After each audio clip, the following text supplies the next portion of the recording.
ಶಂಕರಾಚಾರ್ಯರಿಂದ ಹಿಡಿದು ನಮ್ಮ ಪೂಜ್ಯ ಸ್ವಾಮೀಜಿ ರೂಪಾನಂದ ಸರಸ್ವತಿ ಸ್ವಾಮೀಜಿಯವರ ತನಕ ಮತ್ತು ನಮ್ಮ ಪೂಜ್ಯ ಸ್ವಾಮೀಜಿ ಸುವೇದಾನಂದ ಸರಸ್ವತಿ ಮಾತಾಜಿಯಿಂದ ಹಿಡಿದು ನಮ್ಮ ಗುರುಗಳಾದ ಸುನೀತಾ ಮಾತಾಜಿಯ ತನಕ ನನ್ನ ಎಲ್ಲ ಅನಂತ ನಮಸ್ಕಾರಗಳನ್ನು ಮತ್ತು ಎಲ್ಲ ಗುರು ಪರಂಪರೆಗೂ ನನ್ನ ವಂದನೆಗಳನ್ನು ತಿಳಿಸ್ತಾ ಈ ದಿನ ಗುರು ಪೌರ್ಣಿಮೆ ಪ್ರಯುಕ್ತ ಗುರುಗಳ ಬಗ್ಗೆ ಒಂದೆರಡು ಮಾತನಾಡಲು ಇಚ್ಛಿಸ್ತೇನೆ.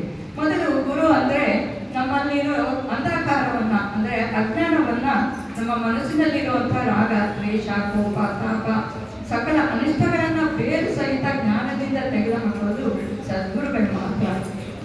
ಜ್ಞಾನವೆಂಬ ಅಗ್ನಿಜ್ವಾಲೆಯಿಂದ ಅಜ್ಞಾನವನ್ನು ಸುಟ್ಟು ಭಸ್ಮ ಮಾಡೋ ಶಕ್ತಿಯ ಸದ್ಗುರುಗಳು ಮಾತ್ರ ಇರೋದು. ಜ್ಞಾನ ತಿಳಿಸದೆ ತಿಳಿಯದು, ತಿಳಿದರೆ ಹೊಳೆಯದು, ಹೊಳೆದರೆ ಉಳಿಯದು, ಉಳಿದರೂ ಸ್ಥಿರವಾಗದು. ನೀನು ಸಚ್ಚಿತ್ ಆನಂದ ಸ್ವರೂಪನು ಎನ್ನುವ ಪರಮ ಪವಿತ್ರ ಜ್ಞಾನವನ್ನು ತಿಳಿಸಿಕೊಡುವವರೇ ಸದ್ಗುರುಗಳು. ಬ್ರಹ್ಮ ಎಲ್ಲವನ್ನು ಸೃಷ್ಟಿಸುವಂತೆ ಗುರು ಶಿಷ್ಯನಲ್ಲಿ ಎಲ್ಲ ಉತ್ತಮ ಗುಣಗಳನ್ನು ಜ್ಞಾನವನ್ನು ಸೃಷ್ಟಿಸ್ತಾನೆ.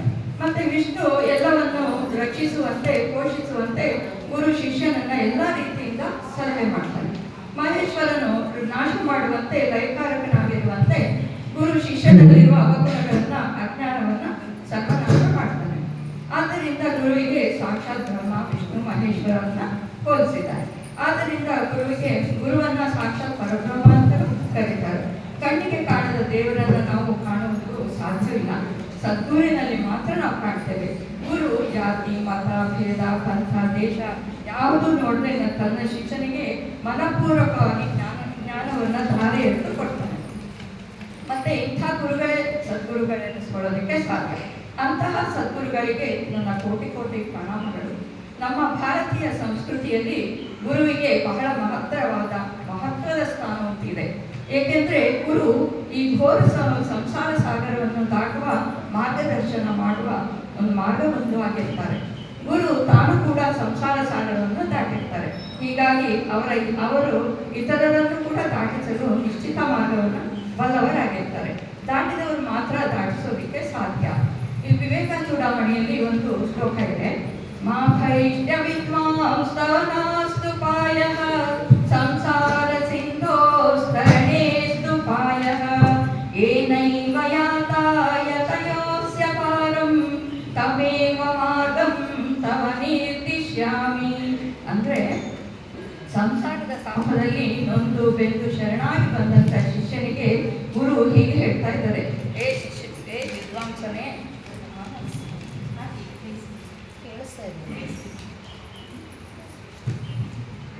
ಹೇ ವಿದ್ವಾಂಸನೇ, ಹೆದರಬೇಡ, ನಿನಗೆ ಯಾವ ಅಪಾಯವೂ ಇಲ್ಲ. ಈ ಸಂಸಾರ ಸಾಗರವನ್ನು ದಾಟುವ ಉಪಾಯ ಉಂಟು. ಯಾವ ಸರಿಯಾದ ಮಾರ್ಗದಿಂದ ಯತಿಗಳು ಈ ಸಂಸಾರ ಸಾಗರದ ದಡವನ್ನು ಮುಟ್ಟಿದ್ದಾರೋ ಅದೇ ದಾರಿಯನ್ನೇ ನಾನು ನಿನಗೆ ತೋರಿಸ್ಕೊಡ್ತೇನೆ. ಹೆದರಬೇಡ, ಈ ಸಂಸಾರ ಸಾಗರವನ್ನ ದಾಟಿದವರೇ ದಾಟಿಸಲು ಸಾಧ್ಯ ಅಂತ ಹೇಳಿ ಸಾಂತ್ವನ ಹೇಳ್ತಾರೆ ಶಿಷ್ಯನಿಗೆ. ಯಾವುದೇ ಒಂದು ಗುರಿಯನ್ನು ತಲುಪಬೇಕಾದ್ರೆ ಗುರುಗಳು ನಮಗೆ ಅತಿ ಮುಖ್ಯವಾಗಿರುತ್ತೆ. ಗುರು ದಯಾಸಿಂಧು, ಹಿತಬಂಧು, ಪ್ರೀತಿಯಿಂದ ತಪ್ಪನ್ನು ತಿದ್ದಿ ಪರತತ್ವವನ್ನು ತಿಳಿಸ್ಕೊಡ್ತಾರೆ. ಇದು ನೀನಲ್ಲ, ಇದು ನೀನಲ್ಲ ಅಂತ, ಅನಾತ್ಮವಾದ ಯಾವುದೂ ನೀನಲ್ಲ ಅಂತ ನೇತಿ ಎಂದು ಹೇಳಿ ಅನಾತ್ಮದ ನಿರಾಕರಣೆ ಮಾಡಿ ಆತ್ಮತತ್ವದಲ್ಲಿ ನಮ್ಮನ್ನು ನಿಲ್ಲಿಸ್ತಾರೆ. ಮಾರ್ಗಬಂಧುವಿನ ಮಾರ್ಗದರ್ಶನದಲ್ಲಿ ಪೂರ್ಣ ಶ್ರದ್ಧೆ ಇದ್ದರೆ ಮಾತ್ರ ನಾವು ಜ್ಞಾನಪುತ್ರರಾಗಲಿಕ್ಕೆ ಸಾಧ್ಯ. ಶಾಸ್ತ್ರದ ವಾಕ್ಯಗಳು ಅರ್ಥವಾಗುತ್ತೆ. ಮಾರ್ಗಬಂಧು ಎಂದರೆ ಆಧ್ಯಾತ್ಮ ವಿದ್ಯೆಯನ್ನು ಕಲಿಸುವಂತಹ ಗುರುಗಳು. ಗುರು ಮನಸ್ಸು ಮಾಡಿದರೆ ಕಲ್ಲರಳಿ ಹೂವಾಗುತ್ತದೆ, ವಿಷವು ಅಮೃತವಾಗುತ್ತದೆ. ಅಂಗುಲಿಮಾಲನಂತಹ ಅಸುರ ಬೌದ್ಧ ಭಿಕ್ಷುಕನಾಗ್ತಾನೆ, ಶತದಡ್ಡನಾದ ಗಿರಿ ತೋಟಕಾಚಾರ್ಯನಾಗ್ತಾನೆ. ಏಕಲವ್ಯ ಮತ್ತು ಕರ್ಣ ಇವರು ಜೀವನದಲ್ಲಿ ದುರಂತ ನಾಯಕರಾದರೂ ಅವರನ್ನು ನೆನಪಿಸುವಂತೆ ಮಾಡುವವರು ಗುರುಗಳು ಮಾತ್ರ. ಗುರುಗಳು ಸಾಕ್ಷಾತ್ ಪರಬ್ರಹ್ಮ ಸ್ವರೂಪರು. ಜನ್ಮ ಜನ್ಮಾಂತರದ ಪುಣ್ಯದಿಂದ ಮಾತ್ರ ನಮಗೆ ಗುರುಗಳು ಪ್ರಾಪ್ತಿಯಾಗಲು ಸಾಧ್ಯ ಮತ್ತು ಗುರುಗಳ ಅನುಗ್ರಹ ಸಿಗೋದು. ಗುರುವಿಲ್ಲದೆ ಗತಿಯೂ ಇಲ್ಲ, ಮತಿಯೂ ಇಲ್ಲ. ಯಾವುದೇ ಗ್ರಂಥಗಳಲ್ಲಿರುವ ಜ್ಞಾನವನ್ನು ನಾವಾಗಿಯೇ ನಾವು ತಿಳಿದುಕೊಳ್ಳಲು ಸಾಧ್ಯವಿಲ್ಲ, ಬಹಳ ಕಷ್ಟ. ಆದರೆ ಗುರು ನಮಗೆ ಸವಿಸ್ತಾರವಾಗಿ ಯಾವುದೇ ಸಂಶಯವಿಲ್ಲದ ಹಾಗೆ ತಿಳಿಸಿಕೊಡ್ತಾರೆ. ಅಂತಹ ಗುರು ಪರಂಪರೆಗೆ ಕೃತಜ್ಞತೆಯನ್ನು ತೋರಿಸುವ ಸಲುವಾಗಿ ಆಷಾಢ ಪೌರ್ಣಿಮೆಯ ದಿನ ಗುರುಪೌರ್ಣಿಮೆಯನ್ನು ಎಲ್ಲರೂ ಆಚರಿಸುತ್ತೇವೆ.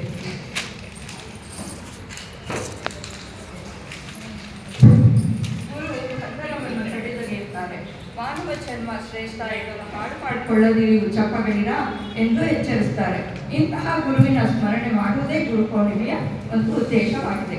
ಗುರುಪೌರ್ಣಿಮೆಯಲ್ಲಿ ಚಂದ್ರ ಹೇಗೆ ಪೂರ್ಣನಾಗಿರ್ತಾನೋ ಹಾಗೆ ಸದ್ಗುರುಗಳು ನೀನು ಕೂಡ ಪೂರ್ಣನೇ ಇದ್ದೀಯಾ ಅಂತ ತೋರಿಸ್ಕೊಳ್ತಾರೆ ಅಂತ ಹೇಳಿ ತಿಳಿಸ್ತಾ, ಈ ಜ್ಞಾನಗಂಗೆಯನ್ನು ಹರಿಸುತ್ತಿರುವಂಥ ನಮ್ಮ ಸದ್ಗುರುಗಳಾದ ಪೂಜ್ಯ ಸ್ವಾಮೀಜಿ ಕೃಪಾನಂದರವರಿಗೂ ಮತ್ತು ವೇದಾನಂದ ಮಾತಾಜಿಯವರಿಗೂ ಮತ್ತು ನಮ್ಮ ಆಧ್ಯಾತ್ಮ ಗುರುಗಳಾದ ಸುನೀತಾ ಮಾತಾಜಿಯವರಿಗೂ ನನ್ನ ಹೃತ್ಪೂರ್ವಕವಾದ ಅನಂತ ವಂದನೆಗಳನ್ನು ತಿಳಿಸ್ತಾ, ಈ ಸುಜ್ಞಾನ ಗಂಗೆಯು ಅರ್ಸಿಕರಿಗೂ ಬಂದು ಸೇರಿ ಇಲ್ಲಿ ನಾವೆಲ್ಲರೂ ಅಂದರೆ ಆಶಾ ವಿದ್ಯಾರ್ಥಿಗಳೆಲ್ಲ ಜ್ಞಾನಗಂಗೆಯಲ್ಲಿ ಭಾವನರಾಗಲಿಕ್ಕೆ ಜ್ಞಾನ ಮಾರ್ಗದರ್ಶಕರಾದ ನಮ್ಮೆಲ್ಲರ ಆಧ್ಯಾತ್ಮಿಕ ಗುರುಗಳಾದ ಸುನೀತಾ ಮಾತಾಜಿಯವರೇ ಕಾರಣ.